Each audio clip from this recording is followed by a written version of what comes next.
এইটা কিন্তু আমাদের দেশে আগে ছিল।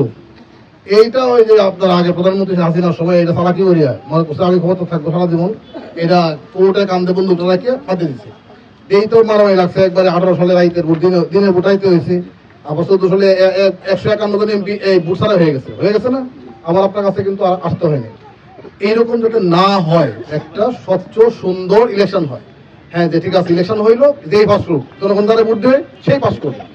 এই ব্যবস্থাটা স্থায়ী করার জন্য একটা পরিবর্তন আসবে। আমাদের সবচেয়ে বড় আইন হচ্ছে আমাদের যে সংবিধান বলে আর কি, এটার মধ্যে থাকবে, তাতে করে সরকার চাইলেও আর কোনো পরিবর্তন করতে পারবে না। এটা একটা বিষয়।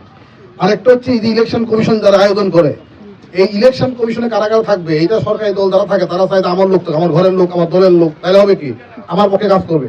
এই ভোটার তালিকাও লোক মরে গেছে, এই বেটারে ভোটার বানায় না, এটা যাতে করতে না পারে এই জন্য ইলেকশন কমিশনে তৈরি করবে, যে যারা সরকার থাকবে, বিরোধী দল থাকবে, সবাই মিলে যে না এই লোকটা নিরপেক্ষ কোন দল করে না, এই লোকের দায়িত্ব দাও, ঠিক আছে, সে শরীর ভালো মানুষ, স্কুলের মাস্টার মানুষ, হেডমাস্টার সব ভালো মানুষ, তাহলে সদস্য বানাও, মানে এই একটা কাজ করবে।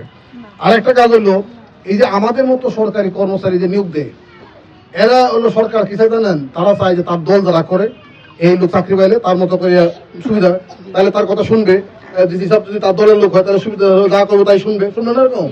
তাহলে বলা হয় কি হয় না, আপনি যিনি যার কার্ড পাওয়ার কথা সে পায় না, পায় কেউ ওই যে দল করে সে পায়।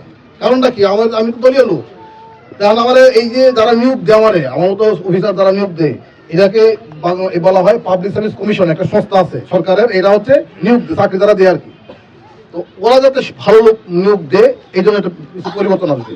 কারণ ভালো লোক সৎ লোক নিয়োগ দিলে হবে কি, সৎ লোক নিয়োগ দিলে ঘুষ ছাড়া নিয়োগ হবে, তাহলে কি ওই লোক এসে দুর্নীতি করবে না, ঘুষ করবে না, তাই না, ষড়যন্ত্র করবে না, না ঠিক আছে আমি পয়সাতে চাকরি লই নেই, তো আমি কাজটা সঠিকভাবে করবো, তাই না, এটা আমরা সবাই চাই। আর যদি আমি যদি কোনো দলের লোক হয়ে থাকি তাহলে তো আমি আগে চিন্তা করবো যে আমি অমুক দল করি, সুতরাং ওই দল আমার চাকরি দিচ্ছে, ওই দল যা করবে না যা করবে তাই কথা শুনবো, এটা কে মূল্য না মূল্য এই দলে আমার যায় আসে, কত বুঝতে পারছেন এরকম। তো ওইটার একটা পরিবর্তন লাগবে, সরকারি দল বিরোধী দল সবাই মিলে ওই সংস্থা বানাবে যাতে করে নিরপেক্ষ লোক দিয়ে ওই পাবলিক সার্ভিস কমিশন বানানো যায়।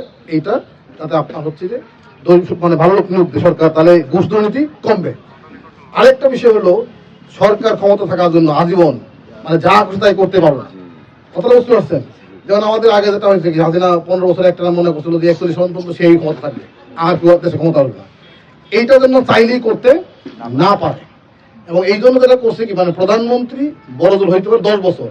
আমাদের আগে সিস্টেম ছিল কি, একজন না মারা আগ পর্যন্ত প্রধানমন্ত্রী সারা জীবন, আর সারাদিন প্রধানমন্ত্রী আমার মানেন না মানেন, আমি খারাপ করে যাই করি, আমি ক্ষমতা পোস্টে নামবো না, কথা বুঝতে পারছেন। তখন আমি করবো কি, যে এরা মানে না, এরা বাধ্য পিড়াও মারো গুম করো খুন করো, কিন্তু আমি ক্ষমতাতে নামবো না। এখন সিস্টেম হলো না, একটা মানুষ সারা জীবনে 10 বছর প্রধানমন্ত্রী বেশি হইতে পারো না, কারণ আমি সারা জীবন প্রধানমন্ত্রী থাকবো, তাহলে উনি কি করবে, উনি হইতো না, তাহলে উনি কিছু কাজ করতে থাকবে, সে ভালো কাজ করতে পারে, তাই না। আর আমি যখন জানবো যে আমার প্রধানমন্ত্রী তো 10 বছর, তাহলে আমি 10 বছর ভালো কাজ করি, ঠিক আছে আমার কাছে এরপর সুযোগ নাই, কিছু কাজ করে যাই, তাহলে আমি আর এই 10 বছর পরে আমি থাকার জন্য গুম খুন করবো না, ইলেকশন এগুলো আমি ভালো করে করবো। কেমন, এই জন্য প্রধানমন্ত্রী মেয়াদ হলো 10 বছর, এর বেশি না।